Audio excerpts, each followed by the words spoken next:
आज विधानसभा चुनाव 2024 के प्रथम चरण के मतदान के समापन के पश्चात आयोजित होने वाले इस प्रेस कॉन्फ्रेंस में आप सभी लोगों का स्वागत है। विधानसभा निर्वाचन 2024 के तहत प्रथम चरण अंतर्गत 58 तमाड़, 63 रांची, 64 हटिया, 65 कांके एवं 66 मांडर विधानसभा निर्वाचन क्षेत्रों में आज दिनांक 13 नवंबर 2024 के अपराह्न 5 बजे तक मतदान संपन्न होने के पश्चात सभी पोल ईवीएम्स कृषि उत्पादन बाजार समिति पंडरा रांची अवस्थित वजगृह में अपने अपने विधानसभा क्षेत्र हेतु चिन्हित हॉल में जमा किए जा रहे हैं। इसी क्रम में 58 तमाड़ विधानसभा क्षेत्र अंतर्गत कुल 57 मतदान केंद्रों के पोल ईवीएम्स, 65 कांके विधानसभा क्षेत्र अंतर्गत कुल 21 मतदान केंद्रों के पोल ईवीएम्स एवं मांडर विधानसभा क्षेत्र अंतर्गत कुल 10 मतदान केंद्रों के पोल ईवीएम्स सुरक्षा के दृष्टिगत पूर्व T+1 डे में वजगृह में जमा किए जाएंगे।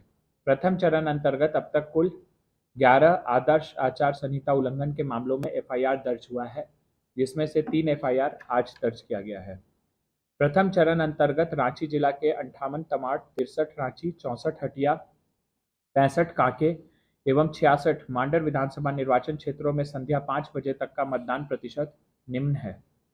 58 तमाड़ 67.12%, 63 रांची 51.5%, 64 हटिया 58.2%, 65 कांके 57.89%, 66 मांडर 72.13% और इस तरह से पांचों विधानसभा मिलाकर के जिले का कुल प्रतिशत 60.49% है।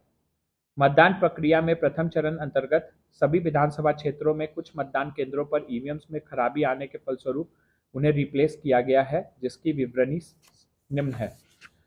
मॉक पोल के दौरान कुल 11 बीयू, 10 सीयू और 9 वीवीपैट्स को रिप्लेस किया गया और मॉक पोल स्टार्ट होने से एक्चुअल पोल स्टार्ट होने से लेके एंड ऑफ पोल तक कुल 15 बीयू, 16 सीयू, 15 बीयू, 8 सीयू और 25 वीवीपैट को रिप्लेस किया गया है। अंततः प्रथम चरण अंतर्गत 58 तमाड़, 63 रांची, 64 हटिया, 65 कांके एवं 66 मांडर विधानसभा निर्वाचन क्षेत्रों में मतदान शांतिपूर्वक संपन्न कराया गया। अभी हम लोगों का ये वोटिंग परसेंटेज अभी बढ़ेगा, क्योंकि 5 बजे अभी भी कई जगहों पे लोग लाइन में लगे हुए हैं, तो हम लोग अभी वेट कर रहे हैं फाइनल वोटिंग परसेंटेज आने का। उसके बाद फिर हम लोग ये एनालिसिस कर पाएंगे कि हम लोगों का कितना बढ़ा है, कितना घटा है।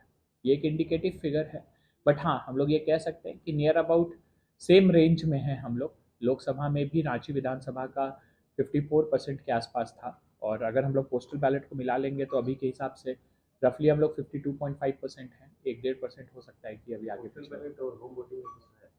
हाँ, पोस्टल बैलेट और होम वोटिंग का तो प्रथम चरण में हम लोगों ने 524 लोगों का करवा दिया था 556 में, और सेकंड चरण का भी हम लोगों का चल रहा है, ऑलमोस्ट वो खत्म हो गया होगा मुझे लगता है।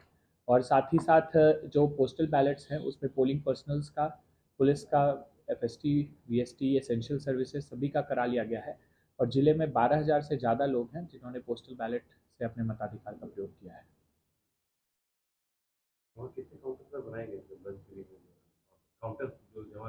वजगृह में हम लोगों ने 30 बूथ पर एक काउंटर बनाया है रिसीविंग के लिए, हर एक स्ट्रॉन्ग रूम के लिए, विधानसभा कॉन्स्टिट्यूएंसी के लिए।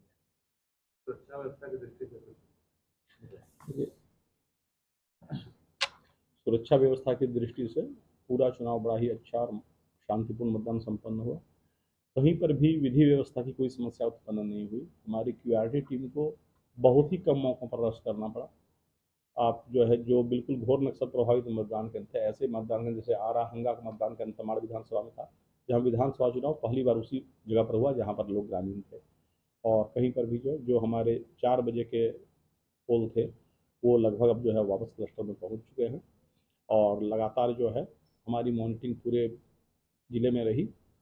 जो 3 एफआईआर हुए हैं वो तीनों आचार संहिता से संबंधित है, विधि व्यवस्था या किसी मारपीट से संबंधित नहीं है। एक एफआईआर जो सदर थाने में हुआ उसमें था कि पार्टी का सिंबल लेके पोलिंग एजेंट बैठा हुआ था। दूसरे में एक कैंडिडेट ने पार्टी सिंबल लेकर बूथ में प्रवेश किया। और तीसरा भी जो मैटर है वो एक पोस्टर लगने का मैटर है। तो कोई भी चुनावी हिंसा या कोई मारपीट या कोई विधि व्यवस्था की समस्या उत्पन्न नहीं हुई और न ही इसका कोई एफआईआर हुआ है। पूरा चुनाव शांतिपूर्ण, स्मूथ और फेयर तरीके से कराया गया। कुछ बूथ पर सर वो भ्रमण किया था, क्या आज दिन में मेरे और वरीय पुलिस अधीक्षक महोदय के द्वारा कुछ एक बूथ्स का विजिट किया गया। हम लोगों ने रांची विधानसभा के कुछ बूथ्स जो हमारे हिंदपीढ़ी और लोअर बाजार थाना के थे वहाँ पे हम लोगों ने विजिट किया, और उसके पश्चात कांके विधानसभा में हम लोगों ने बरियातू रोड के जो बूथ्स थे उनको विजिट किया। मुख्य पर्पज़ था कि हम लोग भी कुछ फील्ड विजिट्स को करें और बूथ्स पे जो किस तरह से हम लोगों का जो अरेंजमेंट्स है उसका एग्जीक्यूशन कैसे हो रहा है उसका हम लोग एक एक्सपीरियंस कर सकें। सभी जगहों पे लोगों से बातचीत के क्रम में बहुत ही एक पॉजिटिव फीडबैक हम लोगों को मिला। स्पेशली हिंदपीढ़ी में जहाँ पे पहले एक ही भवन में कई बूथ्स हुआ करते थे, अब उनको जो है सो 2 अलग-अलग भवनों में बाँट दिया गया था, जिससे वो काफ़ी स्पेशियस हो गया था और लोगों को काफ़ी आराम हो गया था उसके चलते। इसके अलावा हम लोग बरियातू क्षेत्र में भी गए थे, वहाँ पर भी हम लोगों ने लोगों के साथ इंटरेक्ट किया और उनके जो पोलिंग को लेकर के एक्सपीरियंसेस हैं उसके बारे में जानकारी इकट्ठा की।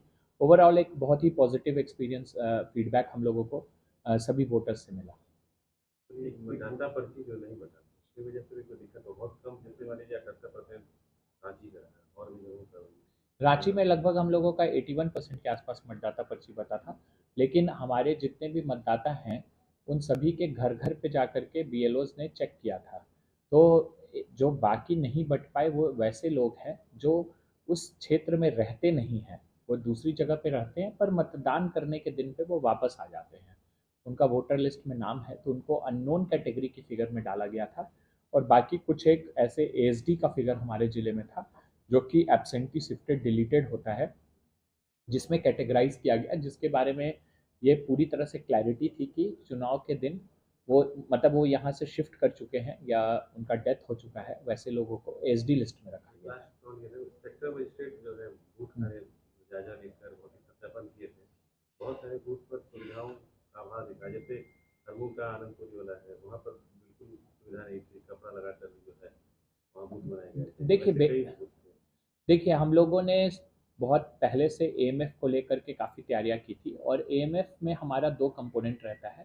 पहला कंपोनेंट होता है परमानेंट इंफ्रास्ट्रक्चर का, जिसको हम लोगों ने समय रहते पूरा कर लिया था, और दूसरा कंपोनेंट होता है जहाँ पे हम टेम्पररी व्यवस्थाएं करते हैं। तो टेम्पररी व्यवस्थाओं को हम लोग T-1 और T-2 पे करते हैं। जैसे कई एक जगह पे होते हैं जो प्राइवेट बिल्डिंग्स हैं, प्राइवेट स्कूल्स हैं, तो वहाँ पे हम कंस्ट्रक्शन नहीं करते हैं बल्कि वहाँ पे टेंटेज को यूज़ करते हैं और उसको उसके माध्यम से हम लोग कराते हैं। तो कंट्रोल रूम से कंटिन्यूअसली हम लोग मॉनिटरिंग कर रहे थे कि सभी जगहों पे क्या एमएफ की व्यवस्थाएं हैं, साथ ही साथ क्या लॉजिस्टिक्स अरेंजमेंट्स जो पोलिंग पार्टी गए हैं उन सभी के लिए वहाँ पर किया गया है। तो कंटिन्यूअसली हमारे जो कंट्रोल रूम की टीम है वो सभी पोलिंग पर्सनल्स के साथ कल से ही टच में थे और एक सभी की जगहों से एक बहुत ही अच्छा फीडबैक हम लोगों को मिला। बहुत ही कम इश्यूज रेज किए गए जहाँ पे हम लोगों को इंटरफेयर डिस्ट्रिक्ट लेवल से किया गया। ब्लॉक और अंचल के द्वारा जो भी व्यवस्थाएं किए गए थे वो काफ़ी परिपूर्ण थी और सभी जो पोलिंग पार्टीज गए थे वो लोग उससे काफ़ी संतुष्ट थे। एक अब देखेंगे क्लस्टर्स जो थे हमारे, जहाँ T-1 में लोग रुकते हैं, वहाँ एक एक सेंटर में 100-150 लोग कभी थे, पुलिस पर्सनल पोलिंग टीम, और उतने लोगों के लिए जाड़े का दिन था। जैसे लोकसभा चुनाव गर्मी में हुआ था और इस बार जाड़े का दिन था, तो बिस्तर, गद्दा, कंबल, इन सारी की व्यवस्था होना और उस पर कोई कंप्लेन न आना, ये हमारी व्यवस्था की मजबूती को दिखलाता है। देखिए एक्सेप्शन हो सकते हैं। मैंने मतलब आप इसी बात से अंदाजा लगा सकते हैं कि जो ओवरऑल फोन्स मैंने रिसीव किए हैं कल regarding the complaints of logistics है, ये मतलब that was in single digit. तो मतलब हार्डली 7 या 8 जगह से मतलब हम लोगों के पास आई कि ये नहीं है, और वो जो भी आया था इट वाज बिकॉज कि कुछ एक हमारे जो अरेंजमेंट्स के लिए जो गाड़ियाँ थी वो सब जाम में फंस गए थे, तो थोड़ा डिले हुआ था कि वो 6 बजे तक पहुंच जाना चाहिए था, लेकिन चूंकि शहर में थोड़ा जाम हो जाता है तो शहर के बूथ्स में पहुंचने में 8 बज गए या 9 बज गए। Otherwise I will term it as a very satisfactory. हम लोगों का अपना कंट्रोल रूम से already poll day management system है विच इज़ इक्विवेलेंट टू जो पोल डे मैनेजमेंट सिस्टम का था, जस्ट उसमें एक ऐप के माध्यम से वो किया जाना था, पर उसमें जो कुछ भी किया जाना था उसको हम लोग ऑलरेडी इम्प्लीमेंट कर रहे हैं अपने यहाँ से। और आज हम लोगों ने जैसे देखेंगे तो सुबह कल से ही हमारी कंट्रोल रूम स्टार्ट हो गई थी और जो हमारे यहाँ पर डिस्पैच सेंटर है उसी समय से कंटिन्यूसली जो भी व्यक्ति टैग थे उस बूथ से वो प्रिसाइडिंग के साथ टच में थे और हर घंटे की रिपोर्ट ले रहे थे कि वो डिस्पैच सेंटर से निकले कि नहीं। वो हम लोगों ने फ़ोन करके लिया था और उसको हम लोग यहाँ पे ऐप की बात कर वो ऐप जो है उससे नहीं किया था, ठीक है। हम लोगों ने उसको एक्सेल शीट में किया था, और वो डेटा जो ऐप कलेक्ट करता है वो डेटा हम लोग ऑलरेडी कलेक्ट कर रहे थे हर एक चीज़ का। जो सारे चेक पॉइंट्स होते हैं कि वो आप डिस्पैच सेंटर से निकले कि नहीं, आप रिसीविंग से ये अपने बूथ्स क्लस्टर्स पे पहुँचे कि नहीं, वहाँ पे कोई आपको लॉजिस्टिक्स अरेंजमेंट की इशू तो नहीं है, एएमएफ के इशूज़ तो नहीं है, वेबकास्टिंग के कैमराज आपके काम कर रहे हैं या नहीं कर रहे हैं। सुबह हम लोगों ने ऑटोमेटेड कॉल सिस्टम भी यूज़ किया था, जिसमें 4 बजे जो है हम लोगों ने ऑटोमेटेड वॉइस कॉल्स भेजा था सभी लोगों को, ताकि हमारे जो अर्ली मूवमेंट्स करने वाले लोग हैं उन वो समय पर उठ सके। फिर 5:30 बजे भी हम लोगों ने ऑटोमेटेड वॉइस कॉल्स सभी पोलिंग पार्टीज़ को भेजा था, जिससे कि मॉक पोल सुचारू तरीके से हो सके। तो जो इम्पोर्टेंट कम्युनिकेशंस हम लोगों को देना था, specially regarding the poll process, वो हम लोगों ने ऑटोमेटेड वॉइस कॉल्स के माध्यम से भी दिया। साथ ही साथ कंट्रोल रूम से हमारी जो टीम थी वो भी सभी को उन्होंने अलर्ट किया समय रहते हुए, और कंटिन्यूसली उनके साथ टच में थे। कहीं कोई भी समस्या आ रही थी तो we were in the position कि हम डायरेक्टली प्रिसाइडिंग के साथ बात कर सकें और तुरंत उस मैटर को सॉर्ट आउट कर सकें। दिन भर में हम लोगों को कई तरह के फ़ोन्स आते रहे, कॉल्स आते रहे, छोटे बड़े, और हम लोगों ने उसको बहुत ही एक जो फास्ट रेजोल्यूशन होता है, वो क्विक रेजोल्यूशन हम लोगों ने हर चीज़ का किया, और जो भी ग्रीवेंस वाले लोगों थे सभी को संतुष्ट करने की कोशिश की।